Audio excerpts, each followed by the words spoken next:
Focus. Focus on me. Focus on this message. Focus. Everything has a focus. Everything has a focus. Everything has a purpose. Everything has a focus.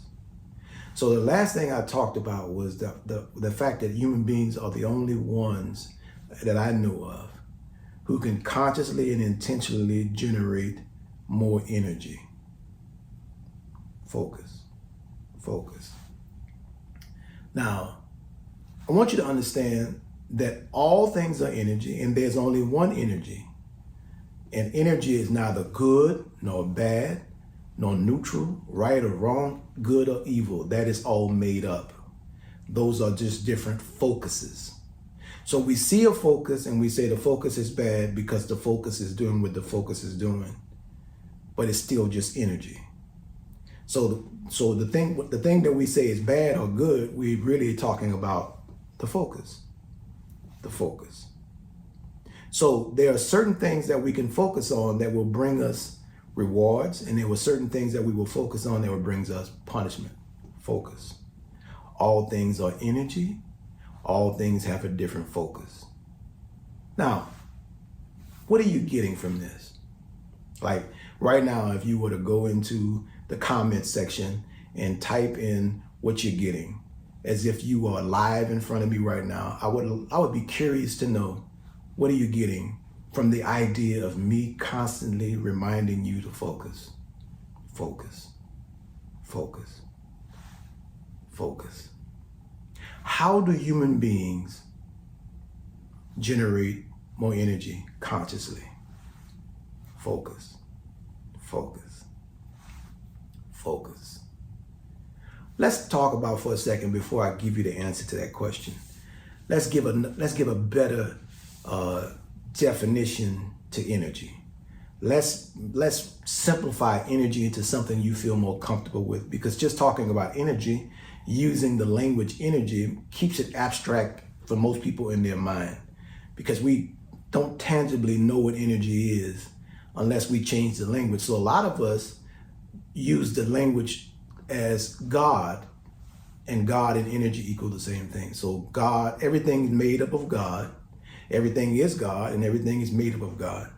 Every energy is in all things, and all things are made of energy. Same thing as saying God. So the scientists use the term energy to relate to God, and the religious people use God to relate to God. And sometimes the religious people get mad with the scientists because they use energy to talk about God, and the religious people want the science people to use God for, like, as if the name you use is like more important than understanding what it does. So what ends up happening is the scientists end up doing more with God than the people who use God do with God.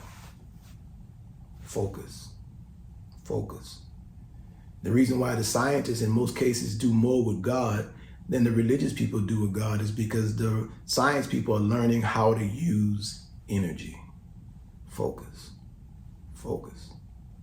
If you are going to master your life, you are going to have to learn how to use your energy. Focus. Focus. Focus. When I tell you that you are going to have to learn how to use your energy, I'm saying to you that you are going to have to learn how to use God. Focus. Focus. Focus. Now, it is impossible for you not to use energy. Focus. Focus. Everything in this world is made of energy. Everything is trying to get energy from you. Energy is the real currency. Focus. Focus. Energy is the real currency. We are paying for everything that we have in our life with energy. Energy. Now, I want to give another name to energy. Let's say energy is the spirit of life. So the spirit of life is in all things. The spirit of life is in the grass. The spirit of life is in the air. The spirit of life is in you. The spirit of life is in the ant. It's in the elephant. It's in the tiger. It's in the lion. It's in the giraffe. The spirit of life is in all things, even things that seem like they are dead. The spirit of life is in that too. Energy is in that too. energy is in everything, and everything is energy. God is everywhere all the time, and it's impossible to be away from God. However, if you want to take advantage of energy, you have to learn how to use energy. Focus. Focus. See, if you don't learn how to focus, you will never be able to master. And I don't like to use the word master because that is an egotistical word to use in relationship to energy. You can't master energy. Energy is in all things. You are energy. You can't master yourself. What you can do is you could cooperate with yourself and learn how to work with energy. Everything is made of energy, but everything has a different focus, and that's what makes the difference between all things. It is only different in that it has a focus that is not the focus you have, and it is focused to do what it focuses to do, and you need to understand the focus of things. When you understand the focus of things, you understand how to work with things. You therefore begin to learn how to work with energy. And when you learn how to work with energy, you learn how to put God to work for you.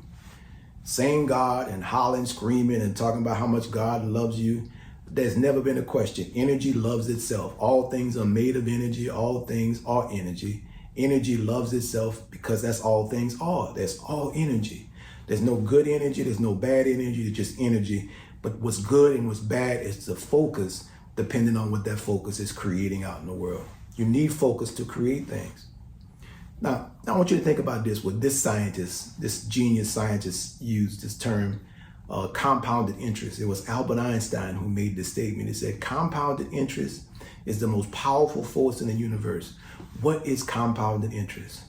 Compounded interest is the generation of rapid energy at a fast pace of speed. In other words, it's an intensified, concentrated focus on one thing.